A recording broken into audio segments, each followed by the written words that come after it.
সুম্মা ইউমীতুকুম, আবার তিনি তোমাদেরকে মৃত্যু দেন।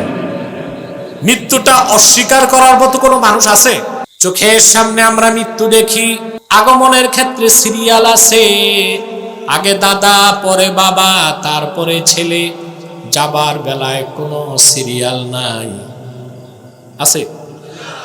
অনেক পিতাকে সন্তানের লাশ কাঁধে নিতে হয়, অনেক দাদাকে নাতির লাশ কাঁধে নিতে হয়।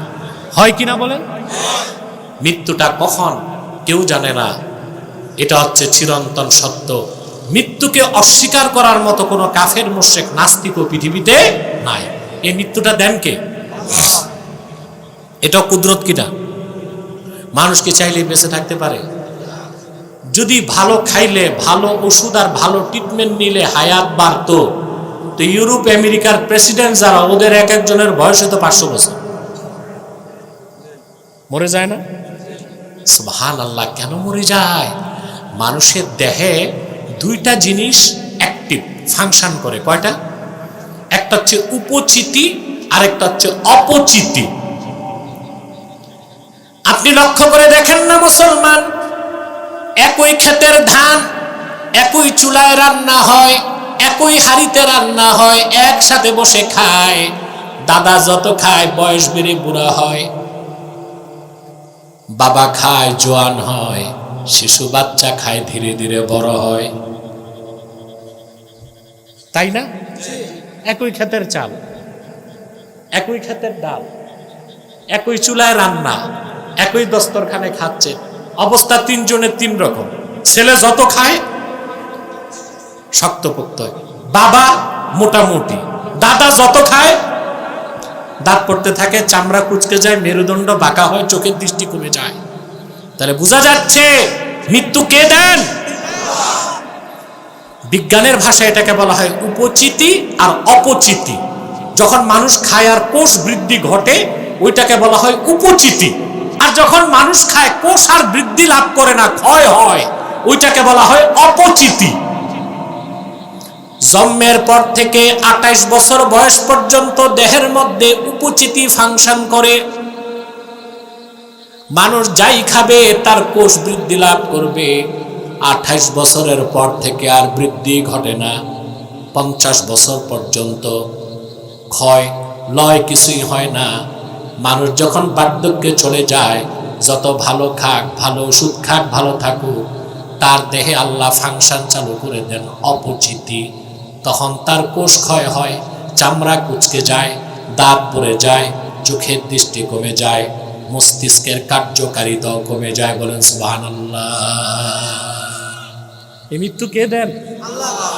আল্লাহ এটাই বলছেন, কুনতুম আমওয়াতান, তোমরা ছিলে মৃত, ফাআহইয়াকুম, আল্লাহ জিন্দা করছেন, সুম্মা ইউমীতুকুম, আবার আল্লাহ মৃত্যু দিবেন। তিনটা জিনিস দেখছেন চোখে। আচ্ছা, আপনিও যাচ্ছেন কেন? আর 10 মিনিট বসেন, বসেন। আপনারা এখন তো মানুষের হাঁটুর রোগ বেড়ে গেছে, তো যারা স্টেজে বসে একটু চেয়ার দিলেই তো হয়, ঠিক না? টাইম কত দেখো, কথা বলেন। তো অনেক টাইম হয়ে গেছে। হ্যাঁ হ্যাঁ, অনেক সময় হয়ে গেছে। 11টা 14 মানে বহুত টাইম হয়ে গেছে। আর 10 মিনিট কষ্ট দিব, আর 10 মিনিট কষ্ট দিব। একটা মানুষ উঠবেন না তো দূরে থাক, মাথাও নড়বে না। আমি একটা পর্যায়ে যে ছেড়ে দেব ইনশাআল্লাহ। মৃত্যু দেন কে? আমরা ছিলাম মৃত, এটা বিশ্বাস করি। পৃথিবীতে জীবিত, এটা বিশ্বাস করি। আবার মৃত্যুবরণ করি, তাও কি বিশ্বাস করি। তিনটা কাজ যিনি করতে পারলেন, মৃত্যুর পর আমাদের দেহ যখন মাটির সাথে মিশে যাবে, হাসর ময়দানে আল্লাহ জিন্দা করতে পারবেন নাকি? অস্বীকারের উপায় আছে? কোরআনে হাকিম আল্লাহ রাব্বুল আলামিন বলেন, আলাম ইয়াকুনু তুফাতাম মিন মানিয়্যিন ইউমনা সুম্মা কানা আলাকাতান ফাখালাকা ফাসাওয়া ফাজআলা মিনহু الزوجين الذكر والأنثى আলাইসা যালিকা বিকাদিরিন আলা আন ইউহইয়াল মাউতা। আল্লাহ রাব্বুল আলামিন বলেন, আমি আখিরাতে জিন্দা করব। মানুষ কেন এটা ভুলে যায়? যে মানুষটা আখিরাত অস্বীকার করে, সে কি তার পিতার নিক্ষিপ্ত বীর্যের একটা ফোঁটাই কি ছিল না? আল্লাহ বলেন, সেই বীর্যের ফোঁটা থেকে আল্লাহ তাকে রক্তপিণ্ড বানালেন, গোশতপিণ্ড বানালেন, দেহের মধ্যে ব্যালেন্স করে দিলেন, সমতা নির্ধারণ করলেন, তাদের মধ্য থেকে দুইটা ধারা সৃষ্টি করলেন, একটা নর আর একটা নারী। এত সম্ভব ক্ষমতা যার, সে আল্লাহ রাব্বুল আলামিন কি মৃত্যুর পরে জিন্দা করতে পারেন না? পারেন? কোরআনে কারিমে আল্লাহ রাব্বুল আলামিন আমাদেরকে কি অকাট্য দলিল দিলেন দেখেন। সুবহানাল্লাহ। তুখরিজুল হাইয়্যা মিনাল মাইয়্যিতি ওয়া তুখরিজুল মাইয়্যিতা মিনাল হায়্য। আয় আল্লাহ, তুমি মৃত থেকে জীবিতকে বের করো, আবার জীবিত থেকে মৃতকে বের করো। এটা আল্লাহ করেন কিনা বলেন? একটা উদাহরণ দেন তো। কেউ পারলেন না? মুরগির ডিম, ডিমটা মৃত, ডিমের যে খোসা, কোনো ফাঁক আছে? কথা বলেন। এইটার ভিতর থেকে জীবিত মুরগি কে বের করেন? আবার জীবিত মুরগি থেকে ডিম, এটা মৃত কে বের করেন? তিনি তো মৃত থেকে মানুষকে বানাইছেন, আবার মানুষটারে মৃত্যু দিয়া তিনি কি জীবিত করতে পারবেন না? নাস্তিক মানি গাধা, নাস্তিক মানি গবেট, নাস্তিক মানি মাথায় গোবর। ওরা আল্লাহর কুদরত বুঝে না, ঠিক কি না? আল্লাহ তাআলা কত সুন্দর দৃষ্টান্ত দিয়েছেন, আখিরাতে তিনি জিন্দা করবেন। সূরা ওয়াকিয়াতে আল্লাহ রাব্বুল আলামিন বলেন, আফারাআইতুম মা তাজরাউন আআনতুম তাজরাউনাহু আম নাহনুজ যারিউন। আফারাআইতুম মা তাহরুসুন। ও মানুষ, পৃথিবীতে যে তোমরা গাছপালা, শস্য, ধান, পাট, গম, ভুট্টা, এগুলো যে উৎপাদন করো, এগুলো কি তোমরা বানাও না আমি আল্লাহ বানাই? মিয়া সাহেব, টের পান না? মাটিতে ধান বুনেন আর ধান হয়, খেয়ে খান। কিভাবে হয় মালিক যিনি, তা তো টের পান না। আপনাকে একটা প্রশ্ন করি, মাটি মৃত না জীবিত? ধান, গম, এগুলোর যে বীজ, তা মৃত না জীবিত? মৃত মাটির মধ্যে মৃত বীজ বপন করার পর তা তো পচে যাবার কথা, তা তো পচে না। সেই মৃত মাটিতে মৃত বীজ থেকে এত সুন্দর মহিরুহ গাছপালা, শস্য, লতাকে বানায়। মৃত্যুর পরে আমাদের সব কিছু মাটির সাথে মিশে যাবে, ছোট্ট একটা হাড্ডির অংশ রয়ে যাবে, ওখান থেকে আল্লাহ রাব্বুল আলামিন আবার আমারে বানাবে। সবাইকে জিন্দা করবেন তিনি আল্লাহ। পারবেন কিনা? তারপর ছেড়ে দিবেন না হিসাব আছে? কোরআনে কারিমে আল্লাহ রাব্বুল আলামিন বলেন, আফা হাসিবতুম আন্নামা খালাকনাকুম আবাসান ওয়া আন্নাকুম ইলাইনা লা তুরজাউন।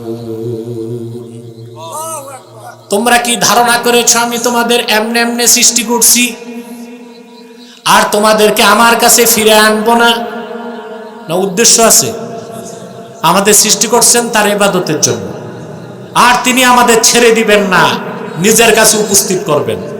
করবেন কি না? সেটাই তিনি বলেছেন, সুম্মা ইউহয়িকুম, আবার তিনি তোমাদের জিন্দা করবেন, সুম্মা ইলাইহি তুরজাউন, সব তোমরা সম্মিলিতভাবে আল্লাহর কাছে প্রত্যাবর্তিত হবে। বলেন সুবহানাল্লাহ। তারপর হবে হিসাব। কি হবে? হিসাবটা লাগবে, দিতে হবে। কথা বলেন। তাফসীর হুসাইনীতে এসেছে, বাদা নাফাকাতিস সানিয়া قام جبريل على صخرة بيت المقدس দ্বিতীয়বার সিংহায় ফুৎকার করার পরে হযরত জিবরিল বাইতুল মুকাদ্দাসের পাশে একটা সবুজ পাথর আছে, সেখানে দাঁড়াবেন। কোন মানুষ জমিনের উপর থাকবে না, সব থাকবে কবরে।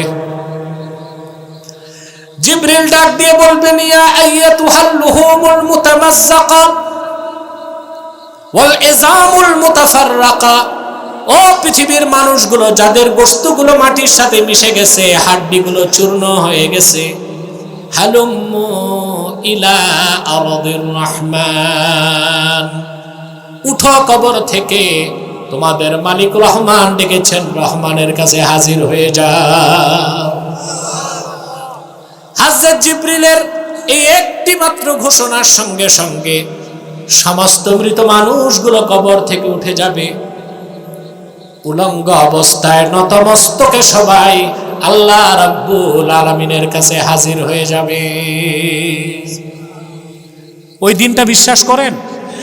হিসাব হবে তো চলতে হবে কিভাবে? হিসাব করে কিনা? কথা বলে না। যেই টাকার হিসাব নাই ওটা খরচও হিসাব, যেই কাজের হিসাব আছে চলতে হবে হিসাব করে, ঠিক কিনা? আল্লাহ আপনাকে বয়স দিয়েছেন 50, 60, 70, 80, 90, 100, এটা হিসাবে কাটাইতে হবে, ঠিক কিনা? হিসাব ছাড়া চলা যাবে না, আল্লাহর কাছে আমাদের উপস্থিত হতে হবে, হবে কিনা? দুনিয়ার খেল তামাশায়, রঙ্গ তামাশায় সে আখিরাতকে আমরা ভুলে যাই। নামাজ পড়ি না, অবহেলায় নামাজ ছেড়ে দেই, সুদ খাই, ঘুষ খাই, জানা করি, পাল্লায় ওজনে কম দেই, আরেকজনের খ্যাত খামার দখল করি কিনা? আল্লাহর ভয় যার অন্তরে আছে, আল্লাহর কাছে হিসাব দিতে হবে। সে লোকটার জীবন হয় সংযত, সংযমী, লাইনের বাইরে সে চলে না, হিসাব করে চলে, কারণ সে জানে তার প্রত্যেকটি কাজের হিসাব আল্লাহ রাব্বুল আলামিন গ্রহণ করবে। কিছু বাদ যাবে? কথা বলেন, যাবে বাদ? আল্লাহ রাব্বুল আলামিন বলেন, ইয়াওমা তাজিদু কুল্লু নাফসিন মা আমিলাত মিন খাইরিন মুহদারা ওয়া মা আমিলাত মিন সু তাওয়াদ্দু লাউ আন্না বাইনাহা ওয়া বাইনাহু আমাদাম বাঈদা। আল্লাহ রাব্বুল আলামিন বলেন, কাল হাসর ময়দানে প্রত্যেকটা মানুষ দুনিয়ায় যে নেক আমল করেছে তা সে পাবে। সুবহানাল্লাহ। আজকে যে মাহফিলে বসছেন এটার পুরস্কার পাবেন কিনা, দেখবেন কিনা? ওয়ামা আমিলাত মিন সু, আর সে যে গুনার কাজ করছে তাও সে পাবে তিরস্কার। জেনা করছে দেখানো হবে, চুরি করছে দেখানো হবে, কার পকেটে আঙ্গুল দিছে দেখানো হবে, নামাজ তরক করছে দেখানো হবে, কার ক্ষেতের আইল ধাক্কাইছে, এই কাজগুলো গ্রাম দেশে বেশি হয়, এটা দেখবে। বিচার আচারে বসে দুই পক্ষ থেকে আকিস বিড়ি আর চা খাইছে, আছে নাকি? এগুলো সব সে দেখবে।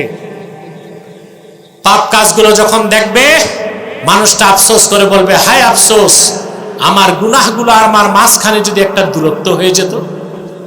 আফসোস করে লাভ হবে না, হবে? তাকায় থাকবে মানুষ। ফাকাশাফনা আনকা গিতাআকা ফাবাসারুকাল ইয়াওমা হাদীদ। ডেকে বলা হবে, আজ তোমার চোখের পর্দা সরাই দিলাম, তাকায় দেখো। মানুষ তার হিসাব তাকায় দেখবে। জাহান্নামীরা জাহান্নাম দেখবে, জান্নাতীরা জান্নাত দেখতে থাকবে। মানুষের চোখের পাতাটাও নড়বে না, পাতাগুলো লোহার মতো, চোখগুলো লোহার মতো শক্ত হয়ে থাকবে। সেদিনটা ভয় পান? আল্লাহ জিন্দা করবেন, হাসরে উঠবেন, হিসাব করে চলবেন। সে হাসর ময়দানে অপমান থেকে বাঁচতে হলে, আযাব থেকে বাঁচতে হলে এখনই তো তওবা করা উচিত। কথা বলেন, আমরা সবাই তওবা করব? তওবা কি? আমরা তো ইমানদার, কলেমা পড়ছি, মুসলমান। আমাদের এখন আমলটা ঠিক করতে হবে। আমরা অনেকে নামাজ পড়ি না। যুবকরা, আজকে থেকে ওয়াদা করবো অন্তত 5 ওয়াক্ত নামাজ পড়বো। কে কে হাত তুলে দেখো। ইয়া আল্লাহ, ওয়াদা করছি আজ থেকে 5 ওয়াক্ত নামাজ জামাতের সাথে আদায় করব। যদি শয়তানের প্ররোচনায় নামাজ ছুটে যায়, তাৎক্ষণিক তওবা করে কাজা হিসেবে নামাজ আদায় করব। হাত নামা। এটা হচ্ছে হুকুম, আদেশ, সবচেয়ে বড় আদেশ। একটা নিষেধ ছাড়ার ওয়াদা করব, পারবো? একটা নিষেধ ছাড়বো, ওয়াদা করব। হাত উঠাও। ইয়া আল্লাহ, ওয়াদা করছি সুদ খাবো না, সুদ দিব না, সুদখোরের সাথে কোনো সম্পর্ক রাখবো না। হাত নামাও। তওবা কবুল হয়ে যাবে, আশা করা যায় নাজাত পেয়ে যাব। আল্লাহ আমাদেরকে কবুল করুক, মঞ্জুর করুক, বলুন আল্লাহুম্মা আমিন। সাদাকাল্লাহুল আযীম ওয়া সাদাকা রাসূলুহুন নবিয়ুল কারীম ওয়া নাহনু আলা যালিকা মিনাশ শাহিদিন ওয়াশ শাকিরিন আলহামদুলিল্লাহি রাব্বিল আলামিন।